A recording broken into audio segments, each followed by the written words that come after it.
Bom dia, meu nome é Sônia Rodrigues e hoje eu vou conversar com vocês sobre o livro Lavoura Arcaica de Raduan Nassar. Esse livro fala sobre família e as suas implicações. Ele tem como pano de fundo a família patriarcal. O autor nos convida a examinar os mecanismos de individuação, a dificuldade de direcionar a libido de forma socialmente aceitável e a procura por um lugar no mundo. O protagonista André reivindica um lugar à mesa da família, mas é contraditório porque crescer implica em separar-se da família de origem e trilhar o próprio caminho. Temos então em Lavoura Arcaica esse protagonista bastante jovem que se defronta com pulsões poderosas normais nessa etapa da vida, o desejo de independência e o desejo sexual. André, como todo jovem, precisa sair da infância com o ego forte e bem estruturado, mas isto não acontece. O texto vai nos fornecer pistas de maneira a que a gente possa entender o seu desenvolvimento psicológico e o que aconteceu, porque esse desenvolvimento foi truncado e André ficou preso num padrão de comportamento desviado. Esse livro é narrado em primeira pessoa. O protagonista em primeira pessoa é sempre uma personalidade não confiável. Ele é parcial, é omisso, seu relato é distorcido, e neste caso em particular, seu relato é projetivo. O recurso da narrativa em primeira pessoa foi usado com maestria por Edgar Allan Poe. Ele fala de personagens psicopatas que distorcem elegantemente a realidade, mentem para si mesmo e mentem para o mundo. Exemplo típico é o conto O Gato Preto, em que o narrador, protagonista de primeira pessoa, afirma ter assassinado a esposa por acidente e, a seguir, sem nenhuma demonstração de dor, assume como natural procurar um local para esconder o cadáver. Outras obras-primas em que o recurso desse personagem narrador não confiável em primeira pessoa que nos revela mais por suas omissões do que pelo que ele conta, é, por exemplo, Lolita, de Nabokov, ou O Apanhador no Campo de Centeio, de Salinger, e o Dom Casmurro, de Machado de Assis. Nessas três histórias, o discurso inicialmente nos cativa, mas em seguida o bom senso nos alerta de que algo não se sustenta nessa história.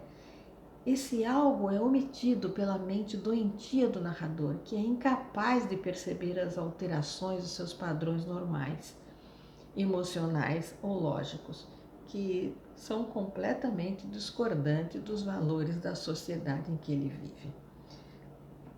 No livro Lavoura Arcaica, André nos informa que fugiu de casa, mas estranhamente ele deixa pistas que permitem a qualquer pessoa localizá-lo e reconduzi-lo ao seio dessa família.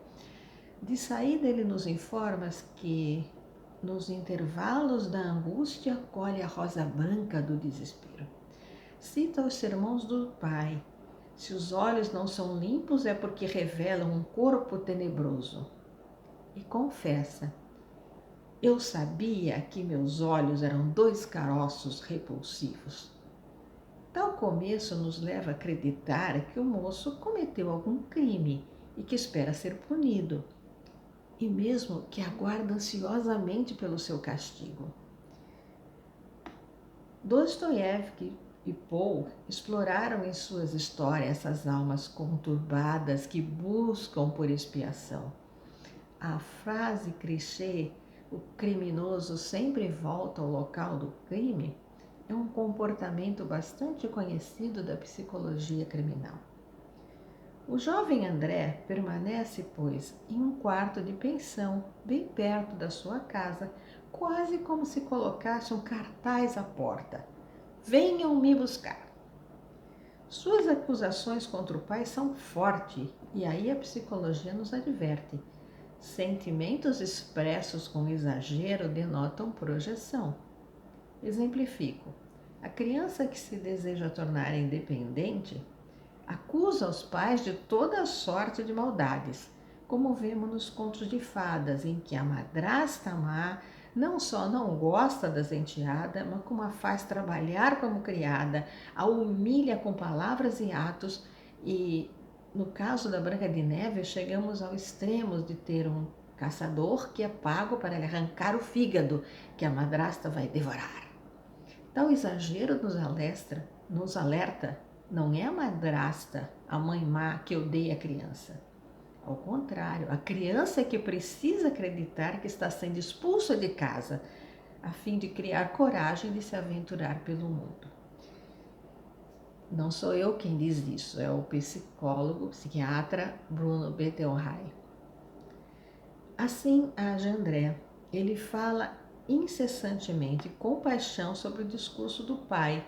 Apresenta este pai como autoritário, castrador.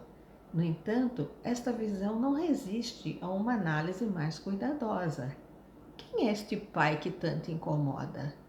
Um homem cruel que bate no filho, que espanca a esposa, um tirano que exige comportamentos contrários à índole dos filhos, como um casamento forçado, que humilha uma tendência artística, um homem de comportamento ilegal, um criminoso, um viciado, que destrói o patrimônio da família, a tranquilidade do lar?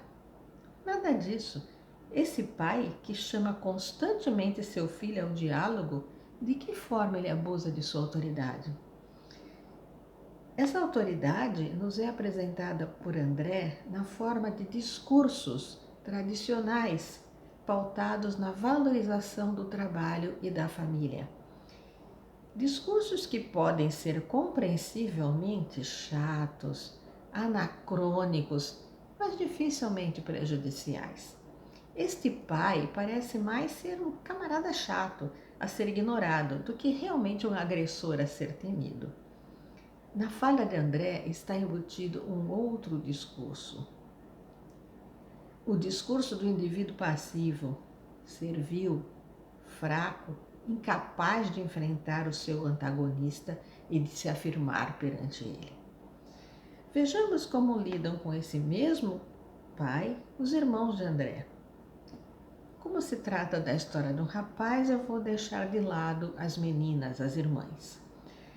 O menino, antes apegado à mãe, deve dela afastar-se para mirar-se no pai, a quem toma como modelo. Todos fazemos isso, observamos nossos pais e nos apropriamos de algumas características deles que nos parecem mais adequadas do que outras. No entanto, ao crescer, o menino precisa rivalizar com o pai pelo amor da mãe e, a seguir, afastar-se desta mãe, direcionando seu olhar amoroso para outras mulheres, pois nesse campo, o campo afetivo, o menino não pode competir com o pai. Ora, foi aí que nosso personagem estacionou.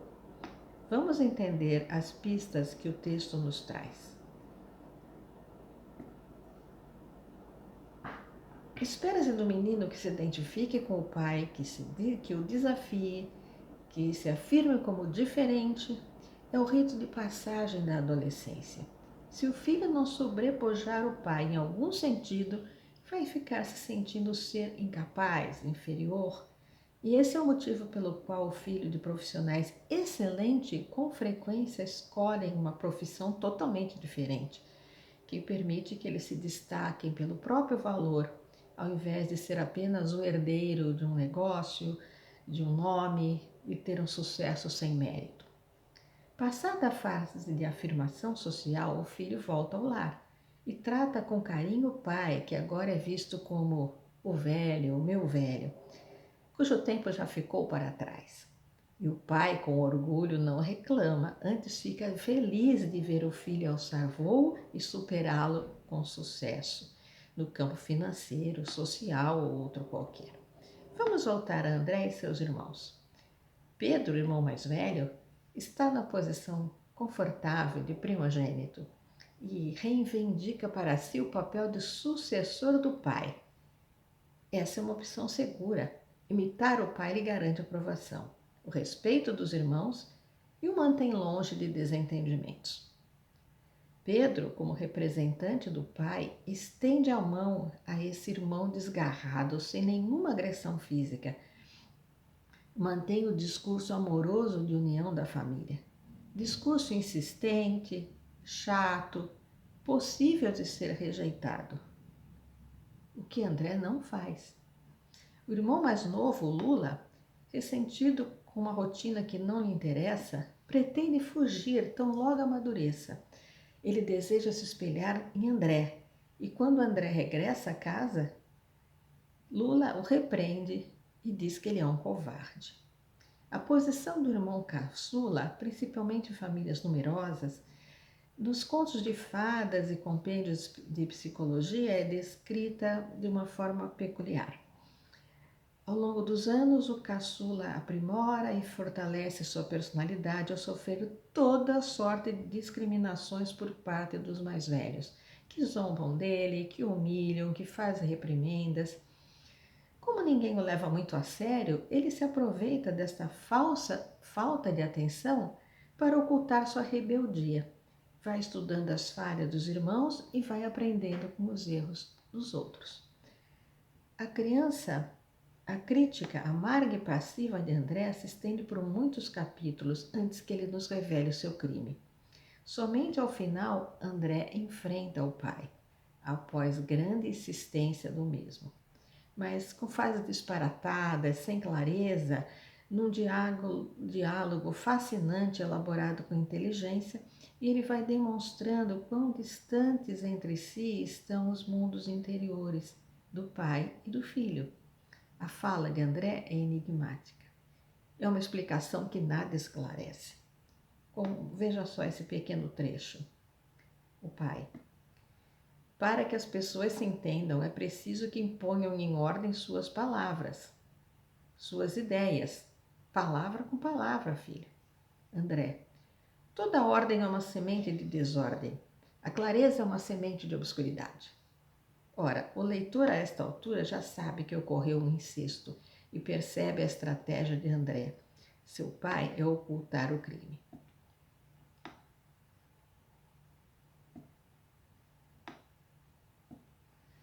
Abra aqui um parêntese. Como se trata de uma narrativa em primeira pessoa, é de pouca relevância saber quem foi que seduziu quem.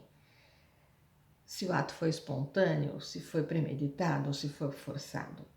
Mais importante do que esses detalhes que vão nos desviar para julgamentos, mais importante do que isso é notar no ato mesmo da entrega ao amor incestuoso, André deturpa o discurso do pai e, de modo doentio, segue as diretrizes desse discurso, pois é no seio da família que se revela o verdadeiro afeto. Há um capítulo em que a irmã Ana chora calada enquanto André incita a assumir o relacionamento, defendendo a busca do amor entre os dois, com base justamente nos argumentos do discurso paterno. André descreve poeticamente seus devaneios eróticos, suas primeiras experiências ocultas que foram com animais, sua iniciação com prostitutas, a sua atração pela irmã ao vê-la dançar. Nossa adolescente lida com uma libido intensa, livre e mal direcionada. E aqui nos perguntamos como é que um pai tão severo deixa seus filhos tão soltos e tão sem vigilância, permitindo que eles vaguem livres por onde e por quanto tempo quiserem, perdidos em devaneios, mergulhados em fantasias, encontrando a oportunidade para atividades sexuais de todo tipo. Temos relatos de pais verdadeiramente austeros que até acorrentavam seus filhos e não lhes permitiam afastar-se, literalmente, de suas vidas, obcecados pela ideia da desobediência. André é um moço doce, frágil, meigo, seu pensamento é pura poesia. Compreende-se sua dificuldade de se identificar com algum aspecto desse pai, que é prático, firme e seguro de si. O texto nos fornece ainda outra informação: o apego deste filho amoroso à sua mãe, sua fixação em lembrar-se dos anos em que ela reservava para ele momentos de ternura exclusivos e o acompanhava até a vila, onde o menino frequentava a igreja como congregado mariano. Ele nos conta que a mãe o acordava bem cedo, o abraçava e beijava, dizendo: "Cuidado para não acordar os seus irmãos, coração." Nessa cumplicidade, o menino se embriagava com o carinho materno, do qual não conseguiu se afastar. Fixa sua afeição nesta mãe amorosa, cuja lembrança é suficiente, ele confessa, para a qualquer momento explodir de choro. A esta mãe, ele se refere como expressão peculiar: "Quero estar deitado na palha do teu ventre", como se ele desejasse ainda esta fusão total e absoluta que liga a mãe a seu feto. Confessa assim seu desejo de regredir ao estágio de total dependência da mãe, ao invés de crescer e buscar para si um outro afeto feminino, uma outra fusão mais adulta e adequada. Assim como a mãe é claramente proibida, fica a questão: seria seu desejo pela irmã Ana um deslocamento do seu desejo pela mãe? Seria esse incesto fraterno a concretização de outro desejo edipiano? Fala a favor desta ideia o comportamento, repetidamente descrito, de afundar os pés na terra úmida e cobrir o corpo com folhas, simulando um útero, a própria terra úmida sendo uma metáfora da mãe. A técnica narrativa de Raduan Nassar nos introduz no universo de contradições desse adolescente sofredor que contrapõe a objetividade do pai à sua poesia, a firmeza paterna, sua doçura, a voz de comando, sua submissão aos cuidados femininos, a certeza do pai, suas perplexidades, suas tentativas desastradas de se descobrir como indivíduo e situar-se no mundo adulto. Esse filho rebelde termina o livro com a frase: "Em memória de meu pai", enfatizando um traço de fatalidade tão ao gosto árabe, não questionando jamais o tempo sobre seus desígnios insondáveis. Ora, seria esse submeter-se ao destino um recurso psicológico para tornar-se vítima e escapar da responsabilidade de suas escolhas? O tema, incesto, é árduo e incomoda. Sófocles o abordou até as últimas consequências, usando o artifício protetor do mito de Édipo, em que os envolvidos ignoravam a sua consanguinidade. Recurso semelhante usou essa de Queiroz no seu romance Os Maias, pois os irmãos Maria Eduarda e Pedro, quando se conheceram, não sabiam que eram irmãos. Raduan Nassar é ousado, sua história eclode no cotidiano, suas personagens sabem exatamente quem são e o que fazem. Suas ações atraem a desgraça, na cena final, em que o pai, em desespero, ataca a filha, ficando a critério da imaginação do leitor decidir como o restante da família lidou com o assunto. Mais do que o tema, o que me encantou nesse livro foi o estilo. A prosa é fluida, solta, com parágrafos longos e metáforas encantadoras. Em minha opinião, é uma leitura imperdível.